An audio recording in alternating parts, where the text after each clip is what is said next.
from my weather app says I'm in Iris, Colorado. So I'm not sure where that is, but probably about, I guess, 20 kilometers south of Doyleville. Yeah, so I'm at a wild camp. Here, I'll show you. So this is the parking lot of the Cochetopa State Wildlife Area.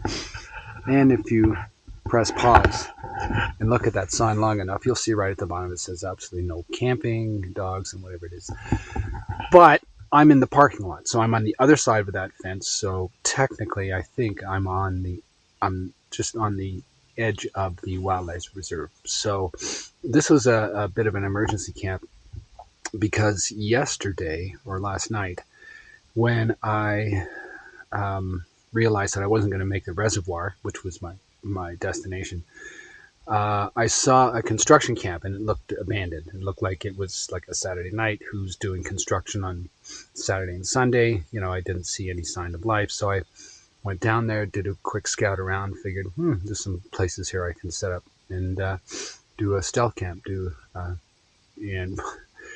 Tried to do a stealth camp anyways. So I go and set up my tent, and there's a shack, I guess a house of sorts on the site, but I thought it was just for workers. But I thought, maybe if it's open, I can go and get some water or something, or use the bathroom. Anyways, I go and I knock on the door, and sure enough, there's somebody in there. And he comes to the door, and he's half naked. I think he caught him doing something. I don't want to even think about that. But I told him my situation, and I said, I'm just, I've got a tent set up over there. I need a place to stay. It's a little bit late at night. It's getting cold. And he would have none of it. He absolutely no, he will not camp here now. You will leave now. You will take up your tent. I don't care how well established you are. I don't care how cold it is. You're leaving here now because you can't camp on this property, because this is, I don't know, is private property or public property. It's weird. But he said, you just can't come and camp anywhere you think you want to camp. And I told him, I said, it's, this is a bit of a desperate situation. The sun is going down. It's getting cold. I can't make it to my destination. I just need a flat piece of ground. Well, he would have none of it. So I had to pack up and ride another 10 kilometers down the road. And just as it was getting completely dark, I saw this sign and I saw this parking lot, and I thought, well, I need to make it happen. So I made it happen. So, but it's not a bad place. You can see here, there's the sun coming up now. Finally, you can also see the frost on my tent, as it would be this time of year out here. We've got all this high pressure, nothing keeping the heat in. So yeah, I slept well. Wasn't bothered at all. Nobody came to bother me. I don't think this parking lot gets used very often at all, because I can't see any tire tracks here. So I would be surprised if anybody showed up today. I'm going to just finish up my coffee and breakfast here quickly because it's cold and I need something warm, and then pack up and then start heading south. The plan originally was to get to Del Norte today, or as close as possible. That's still the plan. I'm only about, probably 10 kilometers, if that, from the reservoir where I wanted to be this morning. So, but I've got 2 passes to do today. So I don't know, how those passes are going to go. Are they going to be, are they going to be gradual? Are they going to be steep? Are they going to be rough? I don't know. There's another place called La Garda. That's just north of Del Norte, and there's a campsite there. So if I don't get to Del Norte, I will get to La Garda and I will camp there and then be in Del Norte tomorrow. Regardless, I'll be in Del Norte at some point in time tomorrow. Anyways, that's that. I got to finish up my breakfast here and get packed up and get on the road. And I was waiting for the sun to come, and the sun is out now, so I don't think it's going to dry me out, but it's just going to make things a little bit warmer. a little bit easier to pack up and get on the road. Forgot to mention. So this morning, as I was getting my breakfast together, I usually have a cup of coffee and a bowl of oatmeal, and I have instant coffee, and I usually make them both together because I just boil one pot of water. So what I did is I had my bowl, and I put one bag of oatmeal in it, and then I ripped open the other bag, and I accidentally poured it in my coffee cup.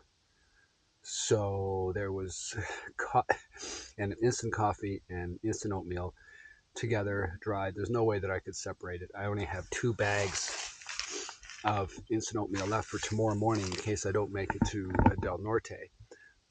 So I was forced to either dump it or, just mix it up, the oatmeal and the coffee and and eat it.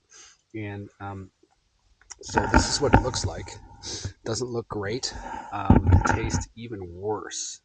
Tried downing a half a dozen spoons and I just can't do it anymore. So it's going to be a builder bar for me and a cup of coffee and, down the road stop and have a couple of peanut butter tortillas, burritos. And yeah, so, note to self, note to anybody else who watches this, don't mix your oatmeal with your coffee. It's not a good thing. It tastes like shit. It's awful. Worse than awful.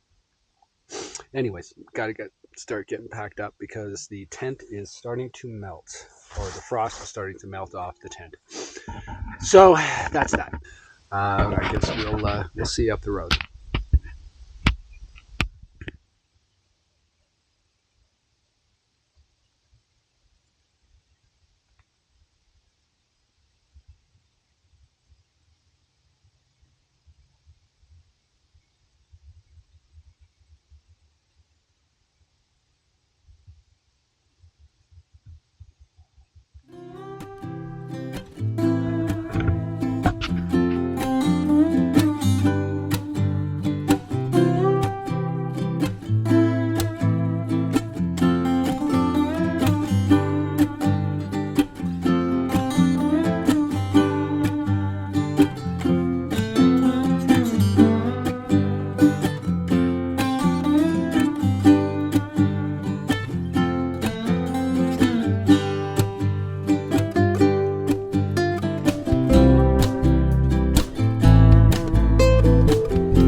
Similar to yesterday's pass, although I'm thinking not nearly as long. I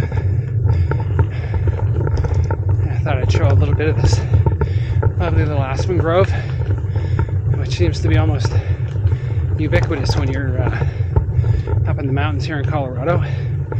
That's lovely. So I met a fella back there on the road. He stopped to wait for his partner. His name is Jake, from Washington, D.C., and he's waiting for his friend, Anna, from Montana. So it's interesting. He was saying that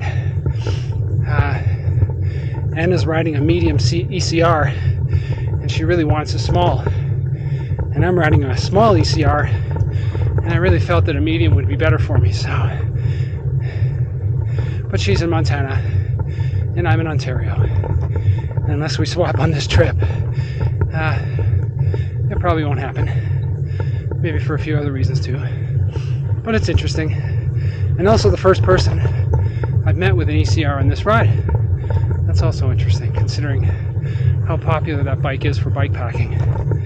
Anyways, continuing to the top. See you up there.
You gotta get out of the way.